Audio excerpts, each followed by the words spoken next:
Looks like we have here strength. Something here makes you think. I think this is the type of decision here na gusto mong pakialaman ka ni universe, no? Ito yung klase ng decision rito na parang hindi mo alam kung ano yung gagawin mo to the point na gusto mo nang hawakan yung hand ni universe right here, no? Asking for help. And I think it has something to do with long-term situation with the presence of infinity symbol. Whatever this case may be, humihingi lang naman tayo ng tulong through prayers, through our wishes, no? Kapag ka nahihirapan tayo sa isang sitwasyon. So, there might be somewhat difficult, no? Especially in decision. Yun yung nakikita ko rito, no? And you're calling out for help, no? Sa yung angels and spirit guides right here. And I think it has something to do with that long-term commitment, love relationship right here. Your love life. You're wanting here someone that will definitely commit with you wholeheartedly. But if you're being torn with the decision, it looks like there is something here bothering or difficult for you. So, alamin natin yan, no? So, yeah, hi and hello, mga babes! Welcome dito sa Dalnim, no? Sa new subscribers, welcome. By the way, my name is Yan.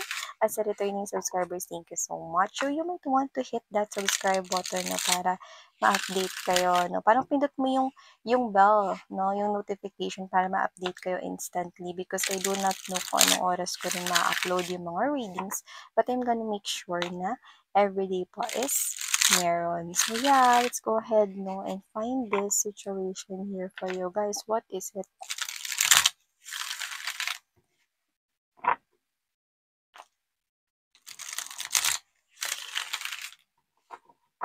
Okay, so let's go ahead and check this out for you guys.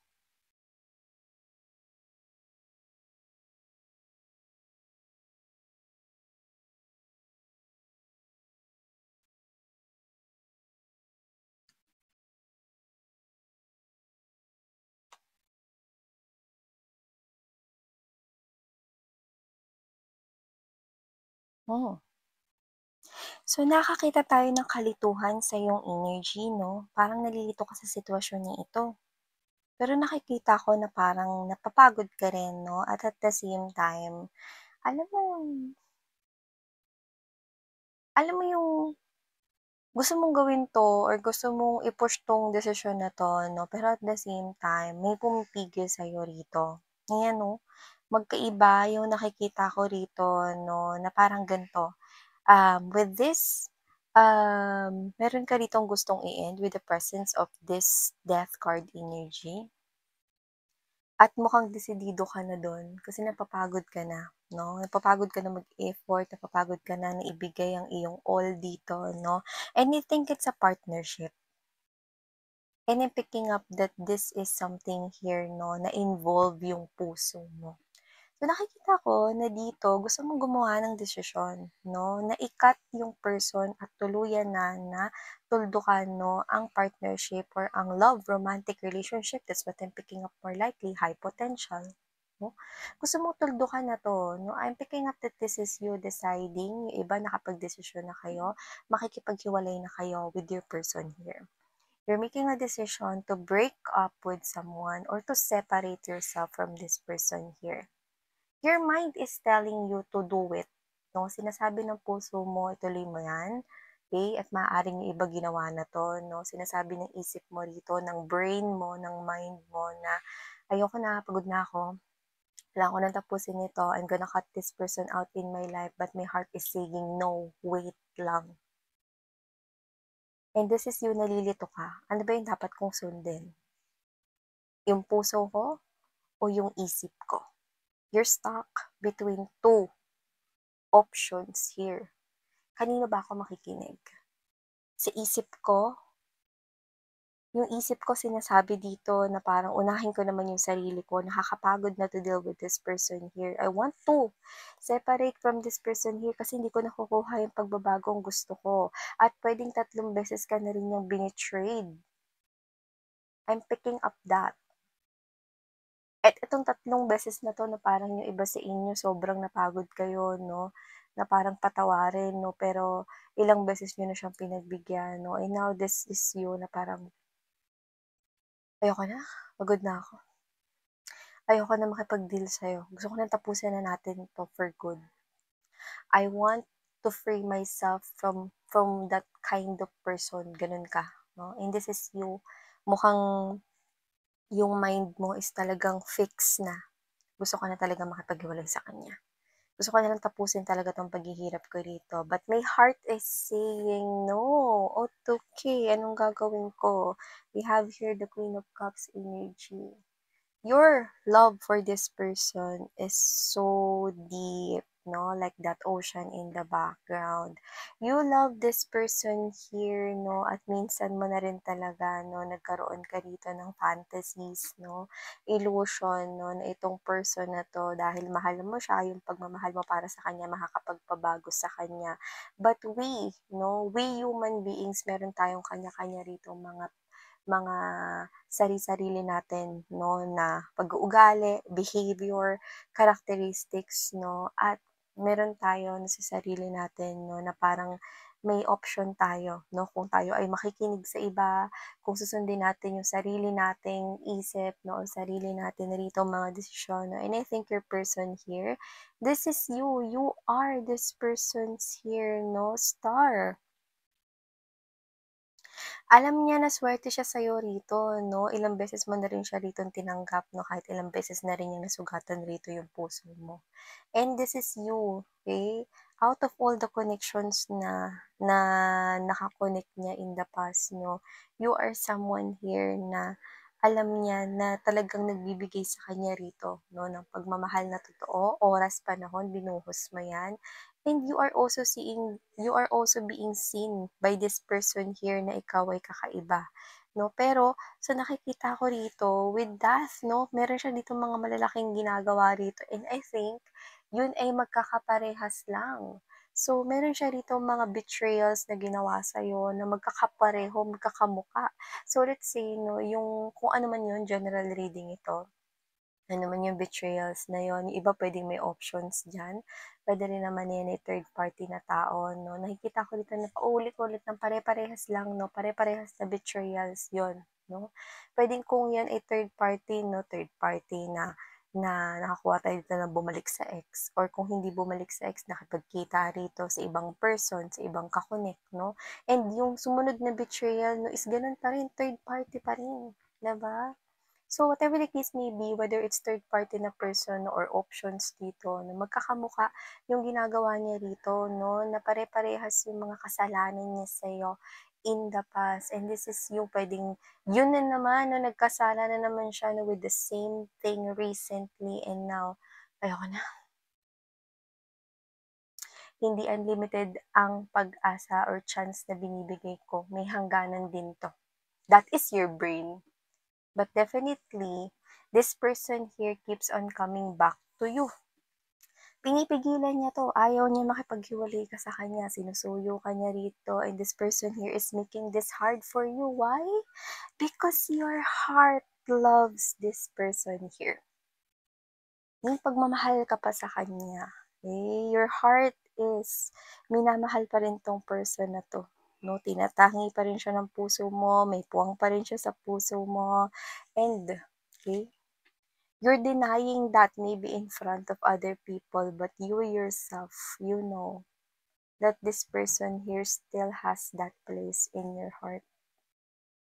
Your mind is telling you, ayoko na, pagod na ako, but my heart is telling me, eto ba talaga yung gusto ko?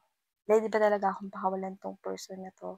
But I love this person so much. Why not give him or her another chance? But your heart is telling, hanggang kailan ka magbibigay ng chance? Ano 'to, load? Unlimited? Kahit nga yung unlimited na load may expiration, 'di ba? Whether niregister mo yan for 3 days or 1 day, kahit unlimited calls, texts, or endless surf pa yan, may expiration date pa rin. So this is you. What your brain is telling you is what your heart is telling you opposite.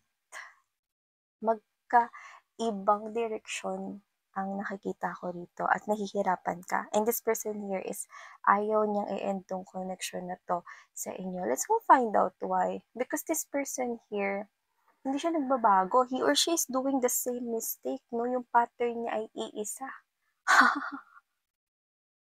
Yung pattern niya ay iisa, no? Because if someone is really nagpapakatotoo na siya ay magbabago, din dapat yun ay ginagawa niya. Pero nakikita ko rito, no? Mukhang, alam mo yung tic-tac-toe, no? Diretsong, uy, na-slash niya, di ba? Talagang itong person na to, no, is consistent rin dito sa kasalanan niya to na sunod-sunod tong kasalanan niyang pare-parehas, no, at magkakamuka. Yan. We also have here this Knight of Wands energy, Knight of Pentacles right here, and the presence of Six of Swords energy. Seven of Wands, Seven of Cups energy. Yeah, see? Heartbreak. Lagi kanyang iniiwan ditong luhaan, no? At mukhang may options din na madalawa yung bintana. No? Tapos ayun siya, oh. May pag-alis, may paglayo, no? May pananakit dito. Tignan mo, no? Yan, no? Yung mga stains sa mga swords, no? Mga blood stains ay fresh pa rin, no? So, this person here keeps on hurting you and ayaw mo nang maging ganon. So, mabilis siya rito, no? Na maakit mga babes, no? Sa mga bagay na this person is a player or someone playing games. Not being sure, non-committal here with you guys. But you're showing a lot of love for this person's here.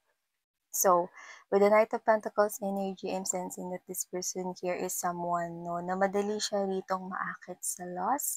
And this person here is madaling ma-attract, no, sa mga makikinang or glittery gold, no, na mga bagay at connection, no. Pwedeng this person here is immature na binavalue niya yung physical appearance or yung material things, no, na tinataglay ng isang individual. If this is a third-party situation na person, this person is playing games, and this person here is actually not serious in dealing with anyone here. So if there's a third-party situation here, no, this person here, madali lang talaga siya rito na ma-convince at maakit, lalo na kapag meron doong something na bagay na hino-hope niya or parang feeling niya, no, is wala sa kanya. Let's say, ano ibig sabihin, Miss Yan? This person here is someone, no, who is stuck with his or her ex right here, but that definitely isn't love. Okay? Meron kasi yung ex niya rito bagay, no, na pwedeng yun yung hinahanap-hanap niya.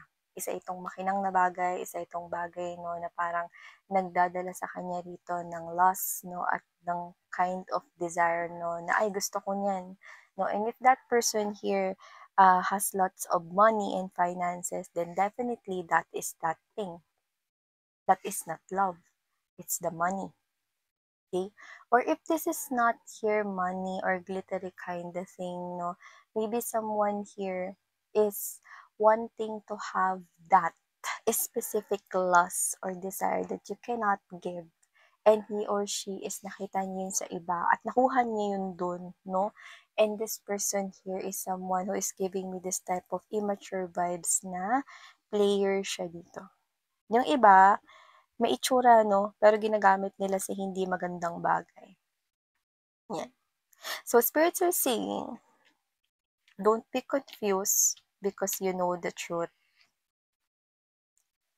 Keep moving towards here to your peace of mind and serenity. Yan, no? Maraming bagay na gumugulo sa'yo, daming bagay na pumipigil sa'yo rito, no? Your heart is mas malakas, no? Yung tinitimbang ng heart mo, yung pagmamahal mo rito, no? Sa hindi deserve yung pagmamahal mo, no? Sobrang player, no? Sobrang mapaglaro itong person na to na minamahal mo rito, no? Sobra, no? You try to fix this person here, pero walang pag-asa. no? So this is you. You want to end this, no? You want to separate from this person here, but this person here keeps on popping in your house, in your workplace here, in school, no? If you're studying, like begging you to forgive him or her, go back to be in relationship sa kanya, no? Like, bumalik or magkabalikan kayo kind of thing, no? This person is making it hard for you because you cannot decide. But you want to push getting separated sa kanya. And this is you, ano bang dapat kong gawin? Spirits are sending you advice to be focused on your peace. Tingin mo ba, pag bumalik ka sa kanya, ano ba ang sinasabi ng intuition mo? Do not just rely in your mind while making decision, and do not rely with your emotions more in making decisions, because kapag nag-rely ka sa emosyon mo sa paggagawa ng desisyon, ang ending niyan, no, is hindi ganun ka-satisfied at in favor sa'yo. Pero syempre, you have your free will here, 'di ba? Spirits are saying, no, they're telling you, they're sending you help right here to see the outcome. If babalik pa ako with this person here, will this person here make a change for us? Totoo na ba yung sinasabi niya ngayon dito? What is your intuition? What is your intuition telling you about the situation? Is your intuition telling you to trust this person here one last time? Or is your intuition telling you to move forward here to a different direction, because there might be something good waiting for you? What about something better waiting for you? A fresh, brand new start. Okay? So, tingnan mo yan, no? Napakalinaw, no? Pero tingnan mo parang nag-arco rito yung mga puno. At puno ay symbol of stability. No? Parang bigla na lang ditong may lilitaw, no? Na someone here na deserve mo. 'Di ba? So, let's see. Yeah, see, look at that. We're talking about the arc right here. And now the arc pops out. See, someone's entering this field. Someone's entering this field. May sasalubong sa'yo. 'Di ba? May sasalubong sa'yo, a new guy, a new woman right here. Yeah, definitely, that's what I'm picking up. When you walk away, this is the most beautiful Eight of Cups energy. See? Walking away, and you're gonna receive this abundance, these blessings, this home, settling down, creating that family that you want, that romantic love life right here that you do not need to worry about. Someone who will gives you that sweet cuddles, hugging you, kisses you right here, and whatever the case may be. Someone's better coming once you walk away. So that's your spirits are saying here. See? Whatever it is, I'm picking up that with the blockage right here. Remove the blockage, Five of Pentacles energy. Do not make yourself, no, make kulong dito, no, sa ganitong klase ng sitwasyon. Think about yourself. Are you wanting here that type of love that values your worth? Then, spirits are saying you need to walk away from that toxic person you're dealing with for this new guy and girl na ma-meet mo right here. Or would you want to go back with that toxic partner of yours and go back to the same thing like a roller coaster right here? You have your choice, honey. You have your choice. But definitely the answer lies. Okay, if this reading is yours, which one you want? Is it that A or is it that B you choose? Okay? So yeah, ito ang mga mensaheng nakuha natin here for you guys. Thank you so much. Sana ngayon love and light